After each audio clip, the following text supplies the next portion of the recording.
ये सरकार इतनी बेशर्म हो गई है कि वो आमरण अनशन पर बैठे सोनम वांगचुक की आवाज अब भी नहीं सुन रही है। सोनम वांगचुक कह रहे हैं कि मैं थक रहा हूं, मैं कमजोर हूं, मगर मेरे हौसले अभी भी बने हुए हैं। यह सरकार क्या कर रही है मैं आपको बताता हूं। तृणमूल कांग्रेस के नेता मदन मित्रा पर ईडी जो है दबिश डालती है, उनके परिवार पर दबिश डालती है और वो तुरंत टीएमसी के बाहर आ जाते हैं। इस बीच महादेव बेटिंग ऐप के जो मुखिया हैं विकास गर्ग, जिन्हें ईडी ने गिरफ्तार किया है, और उनकी गिरफ्तारी बहुत रहस्यमय है क्योंकि यह शख्स भारतीय जनता पार्टी से जुड़ा हुआ था। और जैसे कि आप इन तस्वीरों में देख सकते हैं, हर बड़े भारतीय जनता पार्टी नेता के साथ विकास गर्ग दिखाई दे रहा है और अब ईडी ने उसे गिरफ्तार किया है। सबसे बड़ी बात यह, जो विकास गर्ग है, इसकी तस्वीरें आप गोदी मीडिया के इन पत्रकारों के साथ भी देखेंगे। मैं आपको यह सब क्यों दिखा रहा हूं दोस्तों? इससे पता चलता है कि भारतीय जनता पार्टी कैसे काम करती है। सामने वाली पॉलिटिकल पार्टी को इसी तरह से तोड़ते रहो, एजेंसीज के जरिए उस पर दबाव डालते रहो। आज महादेव बेटिंग ऐप से जुड़ा जो पूरा बवाल है वो इतना बढ़ गया था कि विकास गर्ग जो भाजपा से जुड़ा हुआ है या जुड़ा हुआ था, उसे आपको गिरफ्तार करना पड़ा। मैं फिर आपसे सवाल पूछना चाहता हूं, अगर इसी तरह से विकास गर्ग की तस्वीरें राहुल गांधी के साथ होती तब आप क्या करते? इसी तरह से विकास गर्ग की तस्वीरें अभिसार शर्मा और रवीश कुमार के साथ होती तब तुम क्या करते? इस सब की हम चर्चा करेंगे, मगर सबसे पहले मैं बात करना चाहता हूं सोनम वांगचुक की। सोनम वांगचुक, जिनका आमरण अनशन जो है वो 18वें दिन या 19वें दिन। सबसे बड़ी बात, हम 20 तारीख की तरफ बढ़ रहे हैं जब कॉकरोच जनता पार्टी जंतर मंतर से संसद की तरफ मार्च करने वाली है। और कल यानी 17 जुलाई को राहुल गांधी देहरादून में युवाओं के लिए संघर्ष कर रहे हैं, छात्रों की गूंज के जरिए। उसकी भी हम चर्चा करेंगे, मगर सबसे पहले मैं चाहता हूं आप सुने सोनम वांगचुक क्या कह रहे हैं। वो कह रहे हैं कि मैं कमजोर जरूर हुआ हूं, मगर मैं ये आमरण अनशन तोड़ने नहीं वाला हूं। ये सरकार इस कदर बेशर्म हो गई है कि उनकी आवाज नहीं सुन रही। सुनिए सोनम वांगचुक ने क्या कहा। नमस्कार साथियों, बड़े मुश्किल से आज फिर आप लोगों से जुड़ पा रहा हूँ 18वें दिन, क्योंकि आप लोगों के हज़ारों संदेश आए कि मैं अनशन तोड़ दूं, कुछ खा लूं। बड़े बुजुर्ग नेतागण आकर मुझे कोई प्यार से कोई गुस्से में बोल रहे हैं, और कुछ ने तो अदालत से अपील की है कि सरकार मुझे ज़बरदस्ती खाना खिलवाएं। दो बातें हैं, पहला तो अगर मैं खा भी लूं तो उससे क्या बदलेगा और क्या संदेश जाएगा? सरकार को तो यही संदेश जाएगा कि जवाबदेही की ज़रूरत नहीं है, वो बैठ जाते हैं, वो चले जाते हैं। और दूसरी बात, मेरी हालत कुछ ऐसी भी नहीं है कि मैं 2-4 दिन में मर जाऊं। बहुत सारे मेडिकल टेस्ट होते रहे हैं, रिजल्ट्स काफ़ी नॉर्मल है 18 दिन के अनशन के लिए। आज ईसीजी भी हुआ, बुरा नहीं है, तो इसलिए मैं अभी कई दिन चल सकता हूँ। हाँ, कमज़ोरी है, मेरे मसल्स ख़त्म हो रहे हैं, मगर मेरा दिल और कोर अभी भी ठीक चल रहा है। तो इसलिए सिर्फ अनशन तोड़ने को कहने के बजाय मैं आप लोगों से विनती करूंगा कि आप भी एक छोटा कदम उठाएं। 20 जुलाई को इतनी बड़ी संख्या में आएं कि एक संदेश सरकार को जाए, और मैं तो कहूँगा उस दिन सारे स्कूलों, कॉलेजों, विश्वविद्यालयों से कि वो उसे एक्सपीरियंशियल एजुकेशन का दिन मनाएं, एनईपी के अंतर्गत, न्यू पॉलिसी ऑन एजुकेशन के अंतर्गत, क्योंकि उस दिन बच्चे अभ्यास कर पाएंगे पॉलिटिकल साइंस का एक अनोखा लेसन, जो कि इतिहास का हिस्सा होगा, जिसमें वो खुद शिरकत हो पाएंगे और सीख पाएंगे कैसे लोकतंत्र चलता है जनता की ओर से भी। तो 20 जुलाई को बहुत से सांसदों के साथ आप सब आइए, हज़ारों की संख्या में हम सब मिलके इस मुद्दे को संसद के हवाले करेंगे तो मुझे भी भरोसा होगा कि अब ये सही हाथों में गया है। उससे पहले भी आप कुछ कर सकते हैं, वो ये कि आप इस नंबर पर मिस कॉल देकर बता सकते हैं कि आप आ रहे हैं, और इस वेबसाइट पर भी अपना नाम रजिस्टर कर सकते हैं। इतना तो आप ज़रूर करेंगे, हमारी उम्मीद है। जय हिंद। आज सोनम वांगचुक के समर्थन में कई लोग सामने आ रहे हैं, मगर अभी भी हमारे बड़े बड़े अभिनेता, बड़े बड़े महारथी सेलिब्रिटीज हिम्मत नहीं कर पा रहे हैं।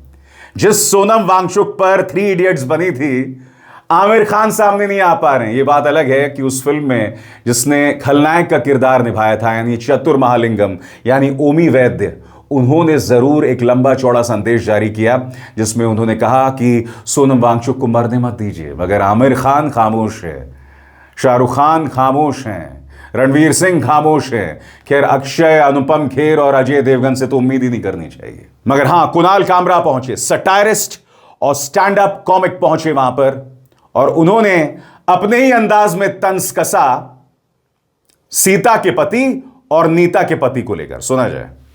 पहले तो मैं कहना चाहूँगा कि ये जो सरकार है, ये जो कर रही है, ये बहुत सालों से कर रही है, और हमने देखा है कि ये लोग बस सीता के पति का नाम ले लेके नीता के पति का काम कर रहे हैं। भीम आर्मी के चंद्रशेखर आजाद भी वहां पहुंचे, और आप देख सकते हैं चंद्रशेखर वहां मौजूद थे, अपना हौसला जोड़ते हुए सोनम वांगचुक के साथ। और उन्होंने ऐलान किया कि 20 तारीख को आप जो मार्च करने वाले हैं, हुक्म कीजिए आपको कितने लोग चाहिए। सुनिए मंच से उन्होंने क्या कहा। जहां नौजवान घर में बैठ के रील देख रहा है, वहां मेरी बहादुर बहनें आंदोलन कर रही है। मैं दिल से धन्यवाद। 20 तारीख को आओगे नहीं आओगे बताओ? आएंगे। आप आओगे भैया, आप आओगे भैया। मैं इस आंदोलन पे कोई सवाल ना खड़ा हूं, मेरी नैतिकता ये कहती है, इसी वजह से इस आंदोलन पे कोई सवाल ना। आपको याद है सरदार भगत सिंह क्यों फांसी का फंदा तोड़ना चाहते थे?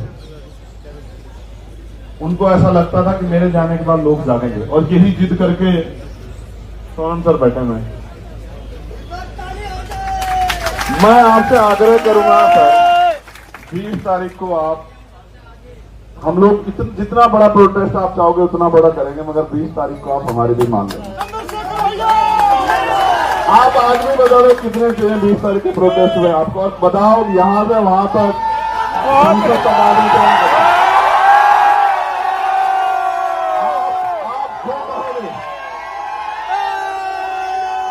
आप कहोगे कि यहाँ से संसद तक आदमी देखने हैं, तो मैं वचन दे कहता हूँ। सुनो भाई, मैं कोई बात हवा में नहीं कहता। पहली बात, बहुत बढ़िया।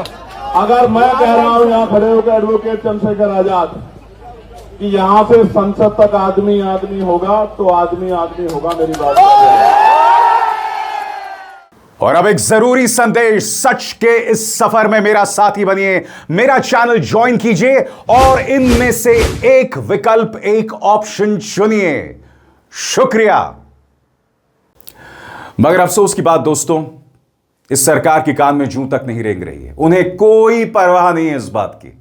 बहरहाल मैं आपको यह भी बताना चाहता हूं कि कोटा के बाद अब राहुल गांधी रुख कर चुके हैं देहरादून का, जहां कल यानी 17 जुलाई को छात्रों की गूंज सुनाई देने वाली है। मगर उससे पहले ही भारतीय जनता पार्टी सरकार की खुराफात जारी है।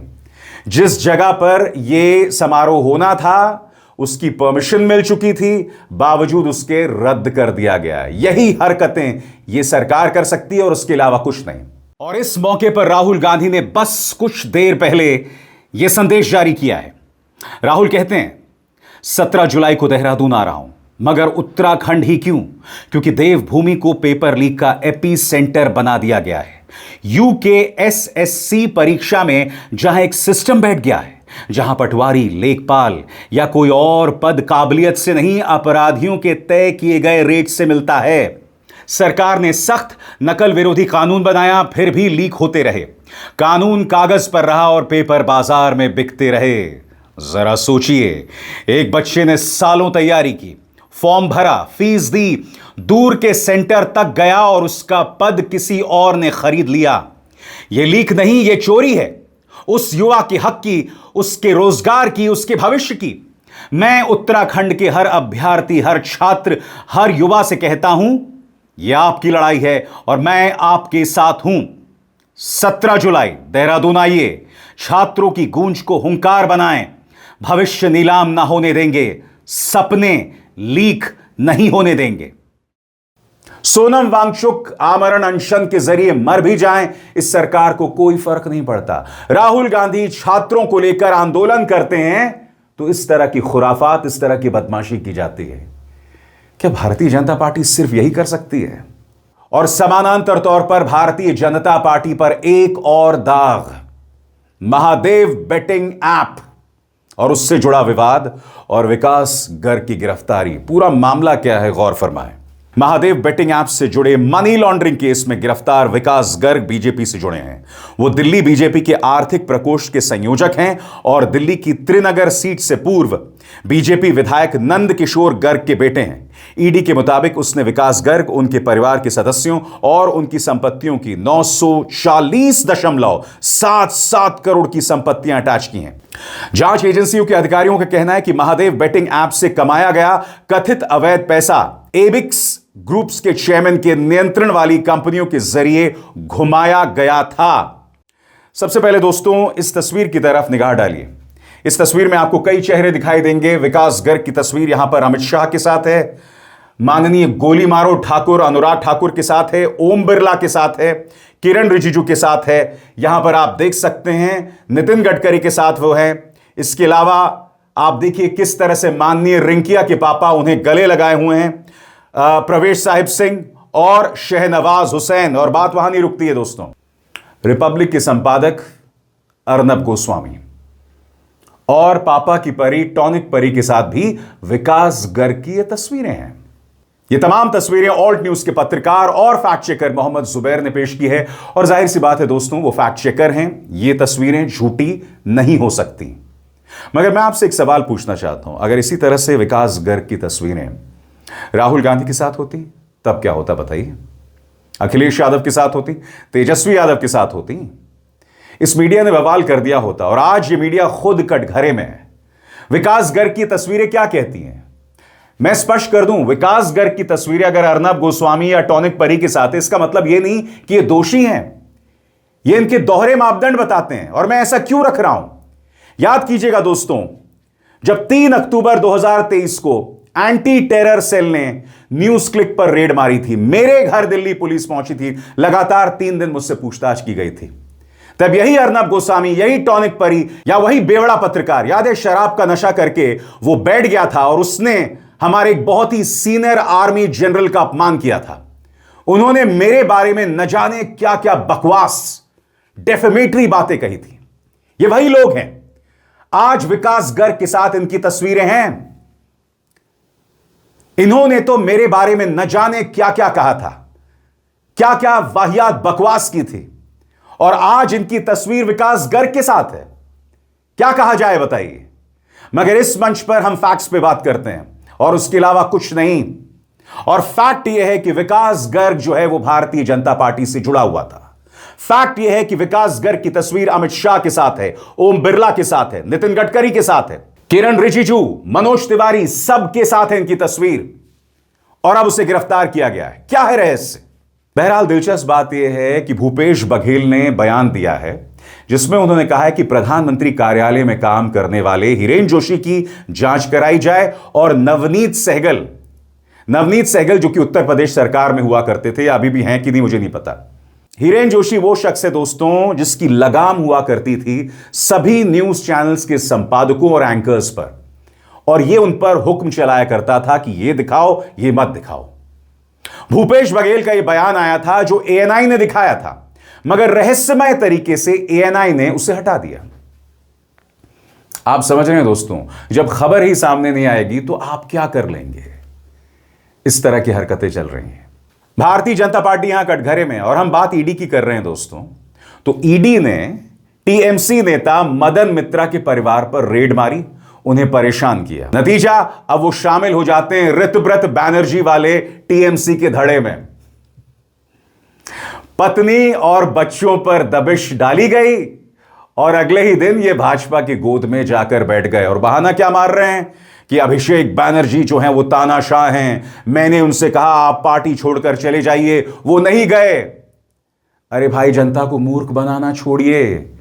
आपकी पत्नी पर ईडी दबिश डाल रही थी, इसलिए आप भाजपा की गोद में जाके बैठ गए। सुनिए वो क्या बहाना मार रहे हैं। कांग्रेस जैसा ताकतशाली हो रहे हैं विधानसभा के अंदर हमारा एलओपी की लीडरशिप में, तो किसी को छोड़ के और कुछ नहीं सकेगी। ममता बनर्जी हम लोग का सबका लीडर थे, अभी भी है, उनका फोटो मेरा दिल में है।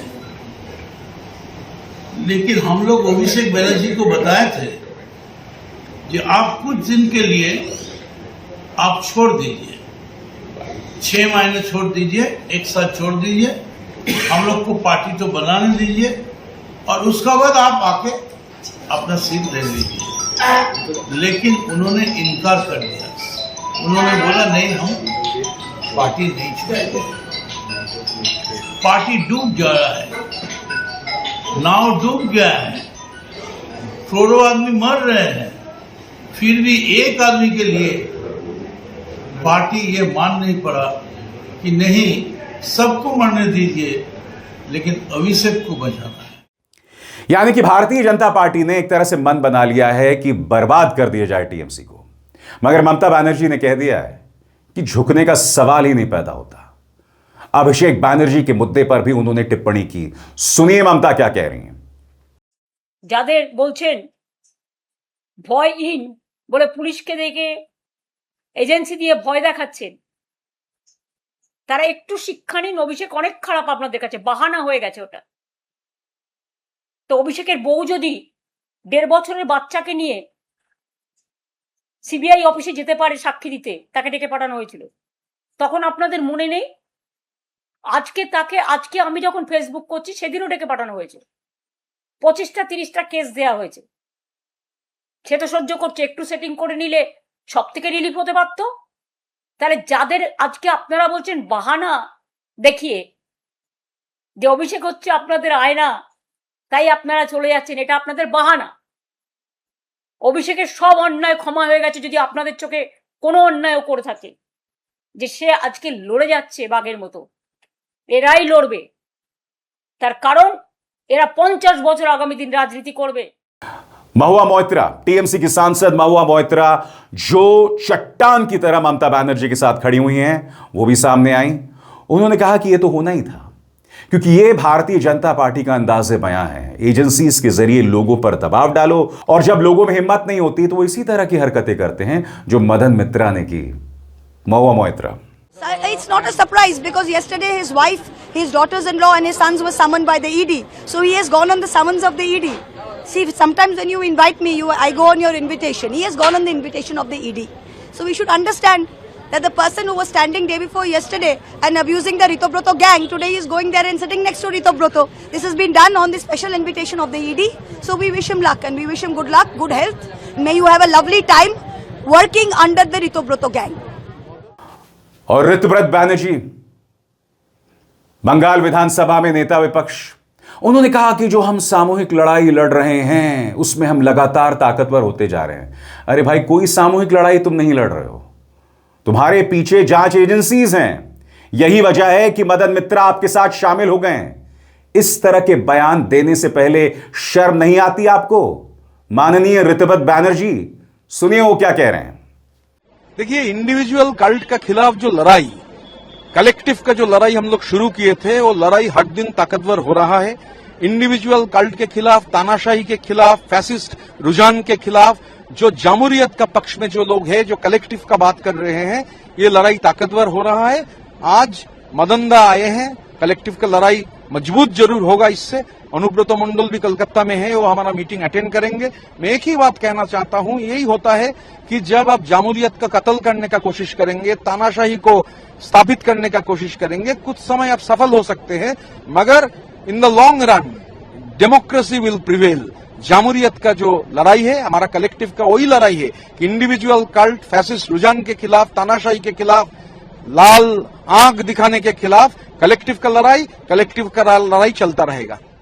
टीएमसी सांसद सौगत राय का कहना है कि हम दुखी है क्योंकि हारने के बाद भी वो हमारे साथ थे। मगर जाहिर सी बात है दोस्तों, ईडी का दबाव कुछ इस तरह से होता है कि हर कोई उसके सामने टिक नहीं पाता है।